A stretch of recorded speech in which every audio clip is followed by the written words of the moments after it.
Hello and welcome to MBPSC Adda. I hope you all are doing well and you are very much consistent with your studies. आप सभी को पता है 26 अप्रैल को आपका exam है प्रीलिम्स का 2026 में, राइट? तो उसके लिए आप अभी से ही प्रिपेयर करना चालू करेंगे तो भी आप आराम से एग्जाम क्लियर कर सकते हैं.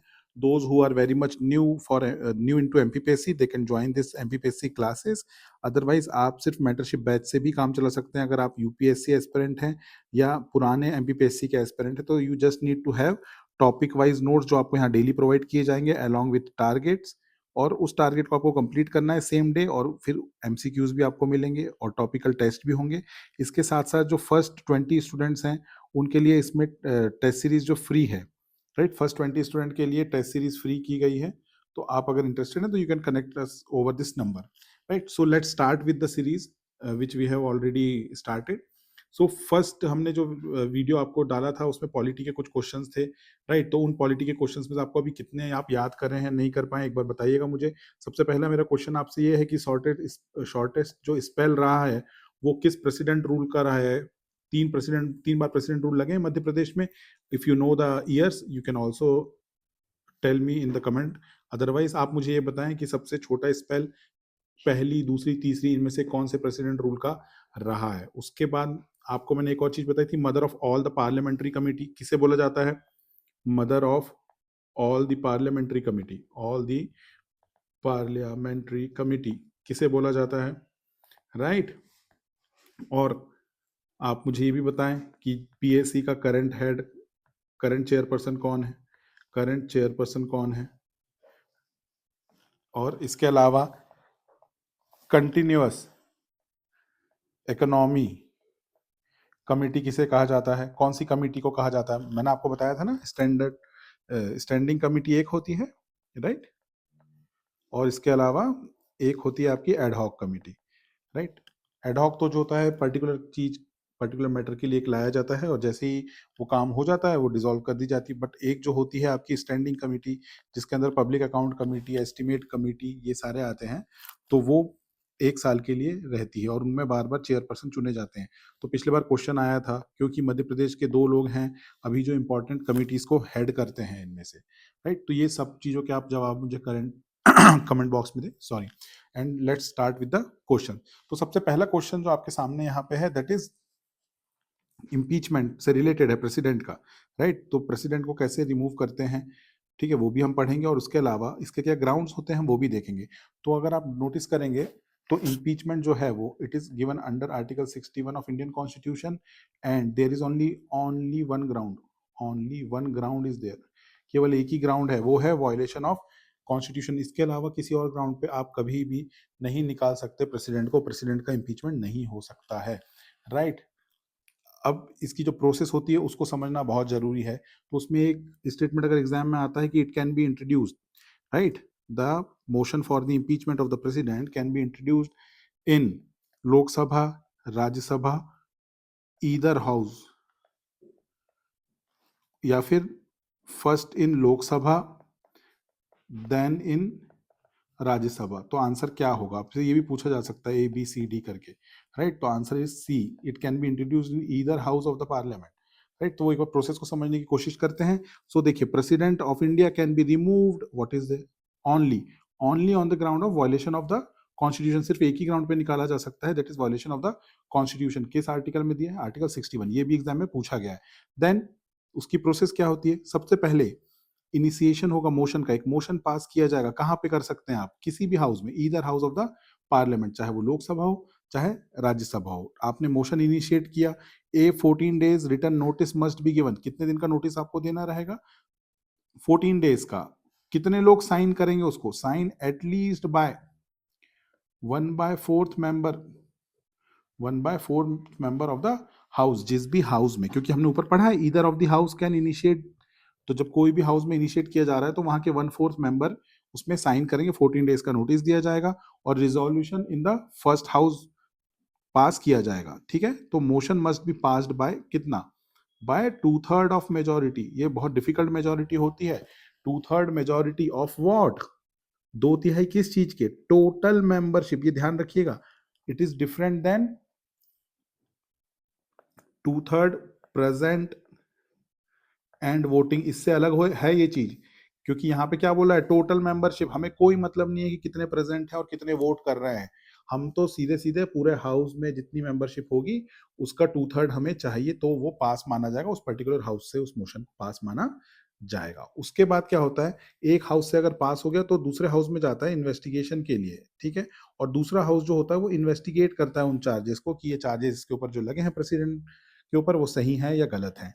और the president has the right to appear and defend, president को राइट होता है कि वो अपीयर हो, अपने आप को डिफेंड करे ड्यूरिंग द इन्वेस्टिगेशन। और अगर सेकंड हाउस भी ये फाइंड आउट करता है और एक रिजोल्यूशन पास कर देता है, किस मेजोरिटी से, वही सेम 2/3 ऑफ टोटल मेंबरशिप, ये टोटल मेंबरशिप भी याद रखना है आपको, right. The present stands remove from the office, तो माना जाएगा कि प्रेसिडेंट को रिमूव कर दिया गया है, राइट। तो ये प्रोसेस आपको याद रखनी है। इसमें इंपॉर्टेंट चीजें, आर्टिकल 61 इंपॉर्टेंट है, 1/4 मेंबर जो है पहले साइन करेंगे, 14 डे का नोटिस इंपॉर्टेंट है, 2/3 of majority of total membership, ये इंपॉर्टेंट है, राइट। और ये सबसे डिफिकल्ट मेजोरिटी होती है और अभी तक किसी को भी इम्पीच नहीं किया गया है। Moving forward to the next question, which talks about under which article of the Indian Constitution does President issue a public notification for scheduled tribe for a specific state?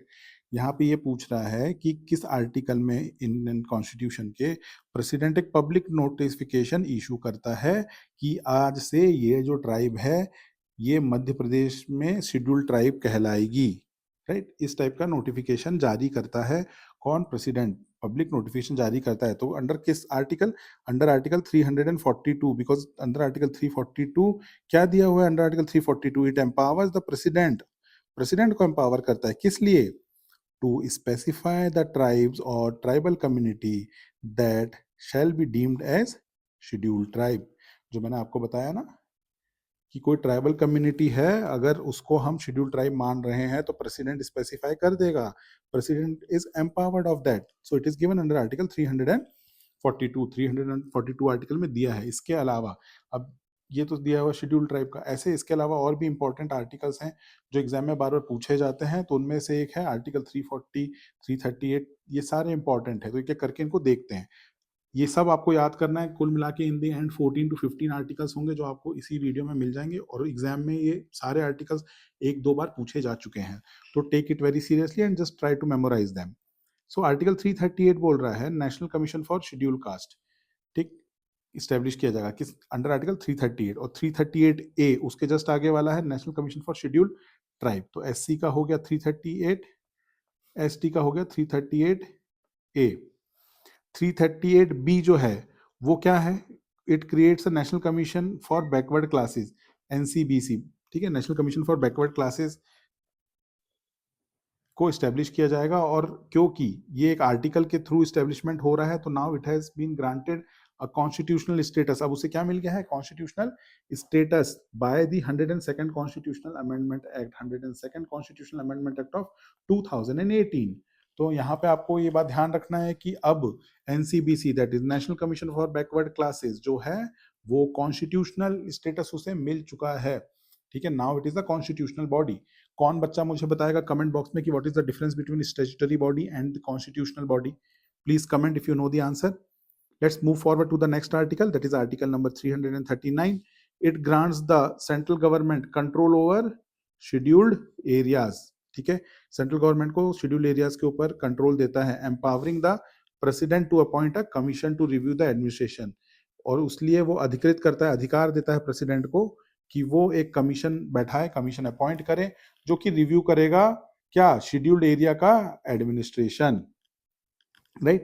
Then article 340 empowers the president to appoint a commission, 340 क्या कर रहा है, power दे रहा है president को, किस लिए, to appoint a commission, ठीक है, किस लिए करना है, to investigate the condition of socially and educationally backward classes, socially और एजुकेशनली बैकवर्ड क्लासेस की कंडीशंस को समझने के लिए, इन्वेस्टिगेट करने के लिए president can appoint a commission, ये आपको ध्यान रखना है। 342 हम डिस्कस कर चुके हैं जो कि क्वेश्चन का आंसर था कि under which article the president can specify a tribal community as a scheduled tribe, answer is article 342। Now the last article is 349, इतना इंपॉर्टेंट नहीं है बट क्या है आपको समझना चाहिए क्योंकि एग्जाम में ऑप्शंस में दिया हुआ है, establishes a special and restrictive procedure. Article 349 में एक्चुअली हुआ क्या था, जब हम आज़ाद हुए थे तो हमारे पास मल्टीपल लैंग्वेजेस थी यहाँ पे, और अब थी, राइट। तो उनको प्रोटेक्शन देना था, कोई ऐसा ना हो जाए कि भाई किसी एक को ही हम बोल दें कि भाई सब लोगों को यही लैंग्वेज फॉलो करना है। तो उसके प्रोटेक्शन के लिए हमने ये किया था कि अगर हम कोई भी चीज़ में चेंजेस ला रहे हैं, जैसे कि सुप्रीम कोर्ट में लैंग्वेज का यूज़, पार्लियामेंट में लैंग्वेज का यूज़ क्या होगा, तो उसके लिए हमने जो प्रोसीजर निर्धारित की थी वो बहुत ही स्पेशल और रेस्ट्रिक्टिव प्रोसीजर थी for enacting law about language for the first 15 years of the constitution. पहले जो 15 साल रहे हैं कॉन्स्टिट्यूशन के, तो उसके लिए हमने एक रेस्ट्रिक्टिव प्रोसेस बनाई थी कि only with the prior permission of the president any change can be initiated about the language. कोई भी लैंग्वेज से रिलेटेड लॉज जो नए लाए जाएंगे या जो भी उनमें बदलाव किया जाएगा, वो सिर्फ और सिर्फ prior permission of the president से किया जाएगा। इसलिए लिखा है कि स्पेशल और रेस्ट्रिक्टिव प्रोसीजर है। तो पहले 15 साल के लिए ये कॉन्स्टिट्यूशन में लाया गया था इसको, राइट। सो दीज 6 कितने हो गए article, 1 2 3 4 5 6 7, these 7 articles you have to cram along with this constitutional amendment act of 2019, जो कि था 102nd constitutional amendment act. Question आ सकता है कि 102nd constitutional amendment act is related to which of the following, right? So let's see the next question. In which article of the Indian Constitution is there a provision of reservation of the seats for ST in the state assembly? ST जो है उनके लिए state assembly में reservation होना चाहिए, ये किस article में दिया हुआ है? It is given under article 332। Actually सिर्फ एससी नहीं, एसटी भी होता है, बट ये स्टेटमेंट अपने आप में सही है। तो under article 332 reservation of seats for the SC and ST in the legislative assembly of the state, state की लेजिस्लेटिव असेंबली में रिजर्वेशन प्रोवाइड कर सकते हो आप एससी और एसटीज को, राइट। इसके अलावा और भी इंपॉर्टेंट आर्टिकल है, जैसे यहाँ दिया हुआ है 339, क्या है? Grant the union government control over the scheduled areas. Under article 339 क्या होगा? यूनियन गवर्नमेंट कंट्रोल करेगी शेड्यूल्ड एरियाज को, और उसके लिए empowering the president to appoint a commission to review their administration. उसके लिए ये अभी हमने यहाँ पे भी पढ़ा था ना, ये वही सेम रिपीट हुआ है। देखिए एग्जाम में ये आर्टिकल इंपॉर्टेंट है, तभी ऑप्शन में भी आ रहा है बार बार, राइट। ठीक है, तो आपको ये याद करना है, ठीक है, इनसे मिलते जुलते जो भी आर्टिकल्स हैं। फिर आर्टिकल 332 हम पढ़ ही चुके हैं, reservation of seats of for SC STs in the state assembly. 330 जो है, it is also very important, it is reservation of the seats for SC and ST but not in state legislative assembly but in Lok Sabha, right. So 332 state assembly, state assembly में seats के लिए है, और article 330 SC ST के लिए कहाँ पे?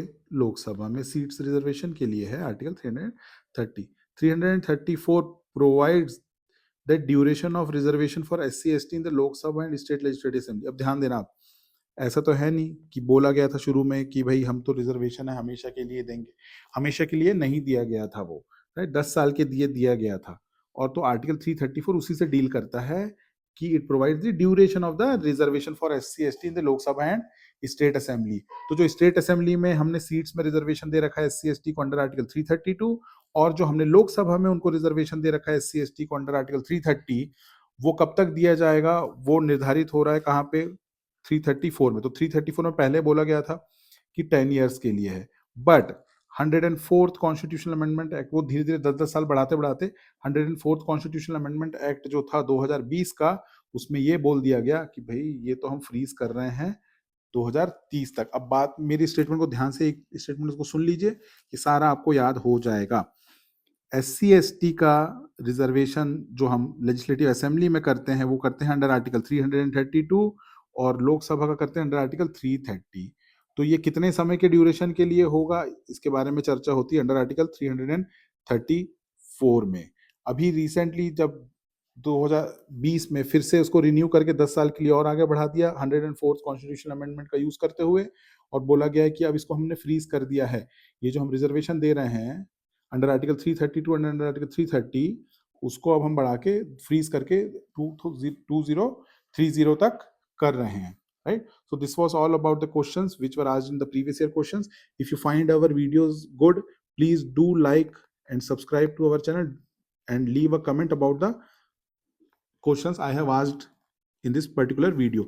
और पुराना वीडियो जाके देख लें, आपको काफी सारे वीडियोस भी अपलोडेड हैं जो आपको बेसिक फंडामेंटल नॉलेज देंगे सब्जेक्ट का। मैंने जो आपसे क्वेश्चन पूछे थे मैं आपको खुद बता देता हूँ कि हमारे यहाँ आज तक 3 बार प्रेसिडेंट रूल लगा है। पहला वाला जो था उसकी ड्यूरेशन सबसे शॉर्टेस्ट रही है क्योंकि वो सिर्फ और सिर्फ 55 डेज के लिए था। उसके बाद जो थर्ड वाला है उसकी सबसे बड़ी रही है क्योंकि वो 357 डेज के लिए था, राइट। और जो सेकंड वाला है 112 डेज के लिए था। इसके अलग अलग रीजंस हैं, अभी जाने की जरूरत नहीं है, इंटरव्यू के लिए इंपॉर्टेंट है। फर्स्ट वाला जो था उसका रीजन था after the dismissal of Shyama Chandra Shukla ji की गवर्नमेंट जब डिसमिस हुई थी, वो उसका मेन रीजन था।